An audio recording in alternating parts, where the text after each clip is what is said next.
Side తీడు మీరు. నమస్తే జిల్లమ్మా, నమస్తే నమస్తే అక్కయ్య, నమస్తే జిల్లమ్మా.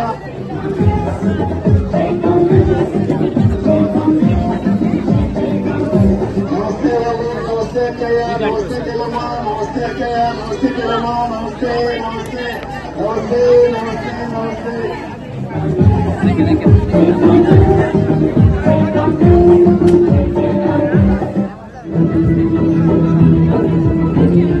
నిప్పులాంటిది నిజం, నీకున్న సంకల్పమది నిజం.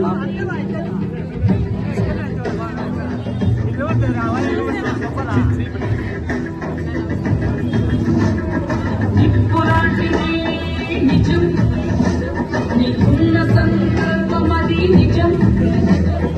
వైఎస్ఆర్ ఆశయాలు నిజం, ఆ ఆశయాల బాట నడక నిజం.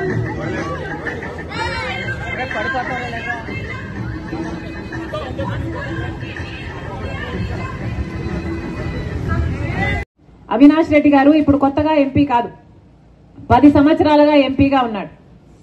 మరి 10 సంవత్సరాలుగా ఎంపీగా ఉండి అవినాష్ రెడ్డి గారు కనీసం కడప స్టీల్ ఫ్యాక్టరీ కోసమైనా ఒక్క పోరాటమైనా చేశాడా? కడప స్టీల్ ఫ్యాక్టరీ అన్నది రాజశేఖర రెడ్డి గారి కళ. పార్లమెంటుకు పోతున్నారు వస్తున్నారు, ఢిల్లీకి పోతున్నారు వస్తున్నారు, కానీ అవినాష్ రెడ్డి గారు 10 సంవత్సరాలలో ఒక్కసారైనా కడప స్టీల్ కోసం కొట్లాడారా? అక్కడ ఒక ధర్నా చేశారా? ఏదైనా సాధించుకొచ్చారా? ఢిల్లీకి వెళ్ళినప్పుడల్లా సిబిఐ కోసం ఆయనను కాపాడుకోసం వెళ్తున్నారు తప్పితే కడప స్టీల్ ఫ్యాక్టరీ కోసమో ఓట్లేసిన మీకు మళ్ళీ ఏదైనా చెయ్యాలి అన్న తపన మాకైతే కనిపించలేదు. కాబట్టి ఈరోజు రాజశేఖర రెడ్డి బిడ్డ ధైర్యంగా నిలబడింది. నేనైతే మేలు చేయగలను అన్న నమ్మకం నాకుంది.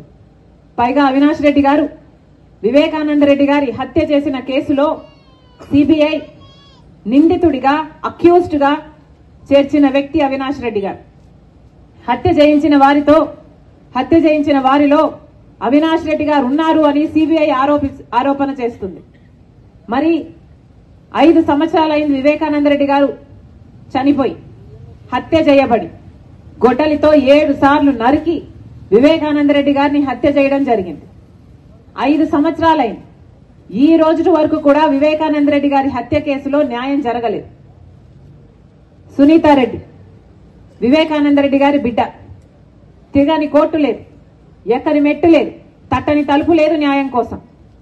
5 సంవత్సరాలుగా పోరాటం చేస్తున్నా కూడా ఈ రోజు వరకు న్యాయం జరగలేదు. ఎందుకంటే సాక్షాత్ జగన్మోహన్ రెడ్డి గారు ముఖ్యమంత్రి హోదాలో ఉండి అవినాష్ రెడ్డి గారు చేయించారు అని సిబిఐ చెప్తున్న అవినాష్ రెడ్డి గారిని కాపాడుకుంటూ వచ్చాడు జగన్మోహన్ రెడ్డి గారు.